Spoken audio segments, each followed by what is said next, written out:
குட்டி பர்த்டேக்கு வந்து மெஹந்தி வைக்கணும்னு சொல்லிட்டு ஒரே அடம் பிடிச்சு என்னை கடைக்கு கூட்டிட்டு போயிட்டா. அங்க போய் இந்த ஸ்டிக்கரை வேற பாத்துட்டாங்க. இந்த ஸ்டிக்கரை பார்த்துட்டு எனக்கு இந்த ஸ்டிக்கர்ல தான் நீ மெஹந்தி வச்சு விடணும் அப்படின்ட்டா. சரி எனக்கு கொஞ்சம் வேலை ஈஸியா போயிடும்ல, உட்காந்து ரொம்ப நேரம் போட வேண்டியது இல்லை அப்படின்னு இந்த ஸ்டிக்கரை வந்து வாங்கிட்டேன். இது ரொம்ப கம்மியா தான் இருந்துச்சு வேலை, அதனால சரி ஓகே அப்படின்னு ஸ்டிக்கர் வாங்கிட்டேன். நம்மளுக்கு எந்த டிசைன் வேணுமோ அந்த டிசைன் வந்து நம்ம எடுத்துக்கலாம். இது எப்படி அப்படின்னா நம்ம வந்து அந்த ஸ்டிக்கரை வந்து எடுத்து நம்ம கையில வந்து அப்ளை பண்ணிக்கிறது. நம்மளோட கைக்கு சைஸ் ஏற்ற மாதிரியே இருக்கு. அதை வந்து கையில அப்படியே அப்ளை பண்ணிட்டு அதுக்கப்புறம் மெஹந்தியோ ஆர் மருதாணி இந்த ரெண்டும் ஏதோ ஒன்று அதை வந்து நம்ம வந்து மேலே அப்ளை பண்ணிக்கலாம். இப்போ வந்து நான் பார்த்தீங்கன்னா நான் ஃபுல்லாமே இதை அப்ளை பண்ணிட்டேன். இதுக்கு மேலே நான் வந்து மெஹந்தி தான் வந்து அப்ளை பண்ண போறேன்.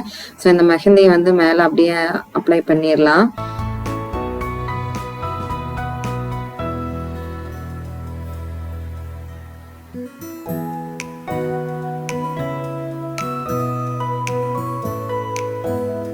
அவ்வளோதான், இப்போ வச்சு முடிச்சாச்சு.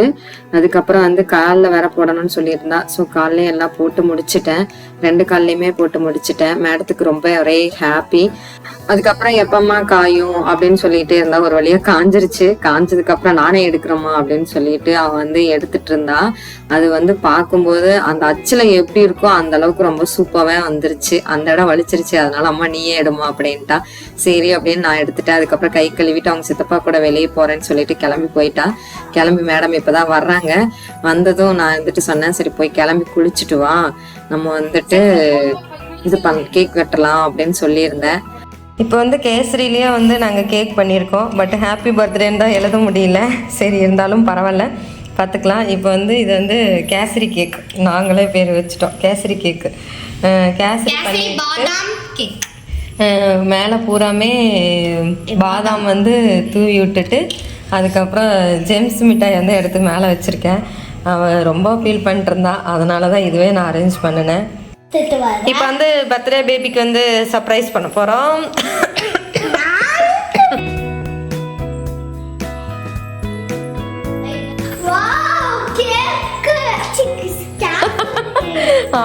கேக்கா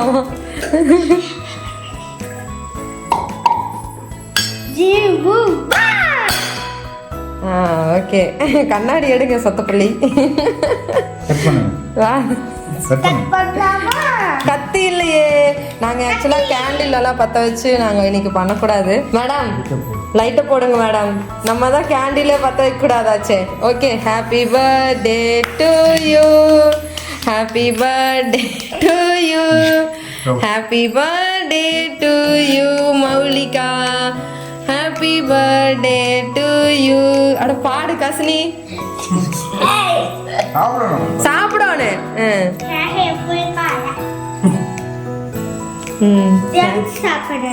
சரி ஜம்ஸ் சாப்பிடு.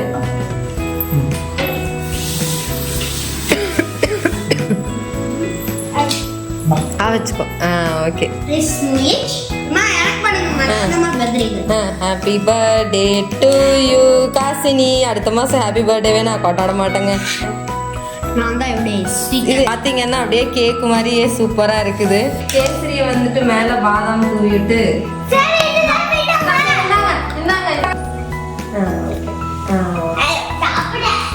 இப்போ வந்து மேடத்துக்கெல்லாம் கிஃப்ட் கொடுத்துருக்காங்க. யாருன்னு பார்த்தீங்கன்னா இவங்க வந்து அவ ஹஸ்பண்டோட வேலை செய்கிறவங்க, அவங்க மேஸ்திரி கொண்டு வந்து கொடுத்துட்டு போயிருக்காங்க. சரி ஓகே, அது இப்போ இல்லை இரு. அதுக்கு அடுத்தது தினேஷ் அப்பா எடுத்து கொடுத்தது.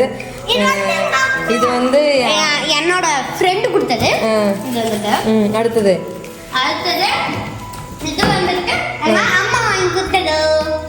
இது வந்து காசினி தான் வாங்க சொன்னா, அதனால காசினி வாங்கி கொடுத்தது. இதுமா அந்த தாத்தா வாங்கி கொடுத்தது. ப்ளஸ் அப்புறம் இந்த போட்டிருக்கிற செயினும் பார்த்தீங்க அப்படின்னா அந்த தாத்தா வாங்கி கொடுத்தது. அதுக்கப்புறம் நாங்கள் அப்படியே சரி வெளியில் சாப்பிட போகலாமான்னு சொன்னாங்க. சரின்னு நாங்கள் வந்து வெளியில் வந்து பக்கத்தில் தான் கிரில் ஹவுஸ் இருந்துச்சு. ஸோ அங்கே தான் போய் சாப்பிட போயிருந்தோம். அது வந்து வெஜ் அண்ட் நான்வெஜ் சாப்பிட்லாம்.